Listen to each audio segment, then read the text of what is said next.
Selamat pagi dan salam sejahtera bagi kita semua. Perkenalkan, nama saya Yudi Balenge. Saya dari kelas B Teologi dari Institut Agama Kristen Negeri Toraja. Saudara-saudara yang terkasih di dalam Tuhan, dimanapun saudara-saudara saat ini berada, kiranya Allah senantiasa menyertai kita. Pembacaan kita pada saat ini terambil dari Yesaya pasal 1 ayatnya yang ke-18. Firman Tuhan, marilah baiklah kita berperkara. Firman Tuhan, sekalipun dosamu merah seperti kirmisi, akan menjadi putih seperti salju. Sekalipun berwarna merah seperti kain kesumba, akan menjadi putih seperti bulu domba. Dalam pembacaan kita ini, saya telah menyimpulkan suatu tema, yaitu mengaku dosa dan berbalik kepada Allah. Saudara-saudara yang terkasih dalam Tuhan, pernah tidak saudara-saudara mengalami suatu masalah atau melakukan dosa seperti membunuh, mencuri, atau berbohong? Lalu saudara-saudara menyadari kesalahan itu dan berdoa mengaku salah di hadapan Tuhan. Tuhan, saya tidak akan berbuat dosa lagi. Saya berjanji, mulai hari ini saya akan hidup sesuai dengan apa yang Tuhan kehendaki dalam hidup saya. Saudara-saudara, kita sebagai manusia pasti tidak luput dari yang namanya dosa. Hari ini kita mengaku dosa di hadapan Tuhan, dan kemudian esoknya kita mengulangi hal tersebut. Saudara-saudara yang kekasih dalam Tuhan, banyak orang yang menyadari kesalahannya, tetapi terkadang demi untuk mendapatkan sesuatu saat itu juga, ia kemudian meninggalkan Tuhan. Bisa kita katakan bahwa saat ia telah mendapatkan apa yang telah ia inginkan, kemudian saat ia susah, ia kemudian kembali kepada Allah. Ia kemudian mencari Allah. Saudara-saudara, bukankah kita telah menempatkan Allah pada posisi di mana hanya menjadi pelarian kita saja? Seolah-olah bahwa kita bisa datang kepada Allah kapan saja, berdoa, kemudian mengaku salah di hadapan Allah, tanpa ada rasa bersalah, sungguh-sungguh untuk memohon ampun kepada Allah, sehingga hari ini saudara-saudara dapat saja mengatakan, hari ini saya bebas melakukan dosa. Nanti ketika saya tua, saya akan bertobat.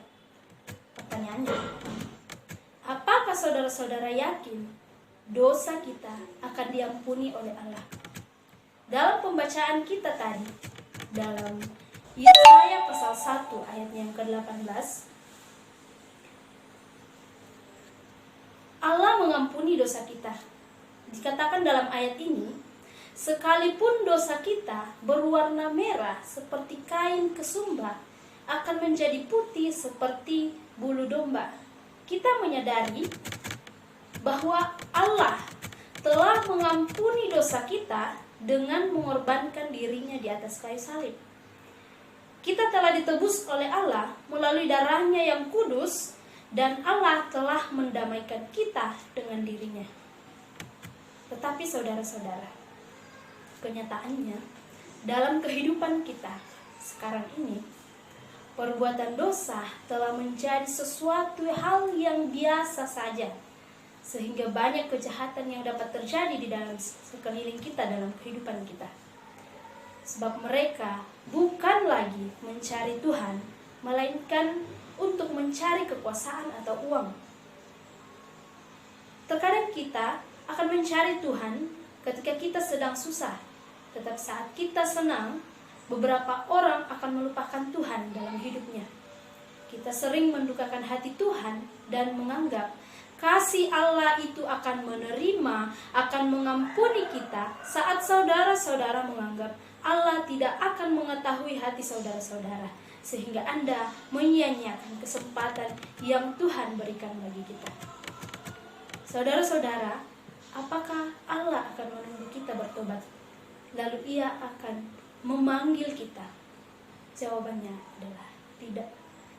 Dimanapun kita berada, ketika Allah telah mengendaki hidup kita, maka saat itu juga Ia akan mengambil nyawa kita Entah saat kita masih dalam keadaan dosa atau tidak, kita tidak tahu kapan Allah akan menghampiri kita.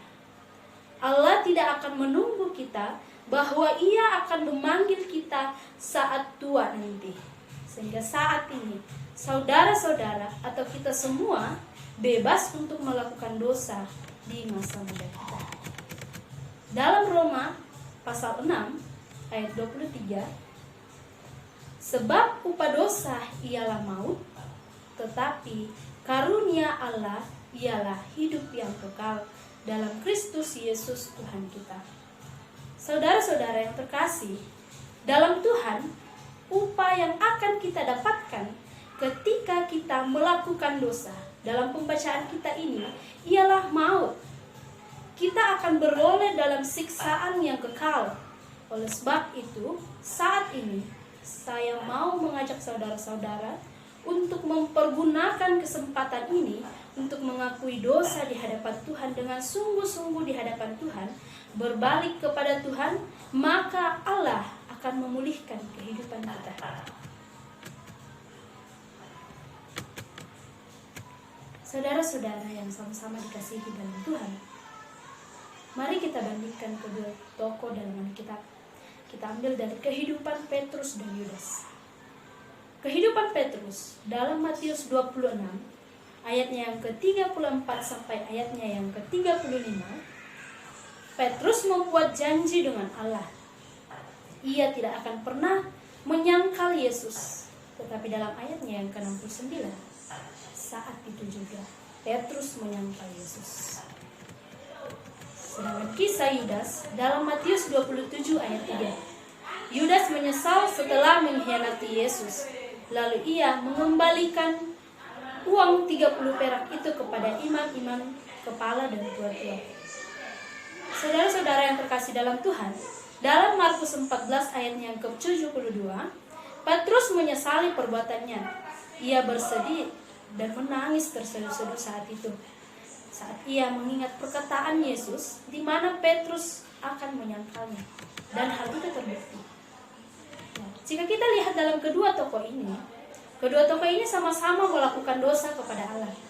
Namun satu hal yang harus kita ketahui adalah Petrus menyesali perbuatannya lalu berbalik kepada Allah. Ia kemudian memberitakan Injil, ia melanjutkan kehidupannya untuk menebus segala dosa-dosa yang ia perbuat kepada Allah.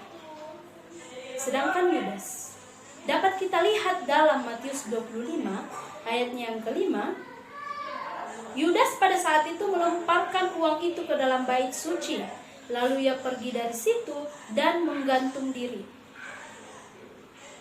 Saudara-saudara yang terkasih dalam Tuhan, dapat kita lihat bahwa Yudas ini lari dari Allah. Ia mengakhiri hidupnya sehingga tidak ada kesempatan untuk mempertanggungjawabkan perbuatannya. Cerita ini mau menggambarkan bahwa janganlah kita menyia-nyiakan waktu atau kesempatan yang Tuhan berikan kepada kita. Mari perbuat apa yang Tuhan kehendaki dalam hidup kita.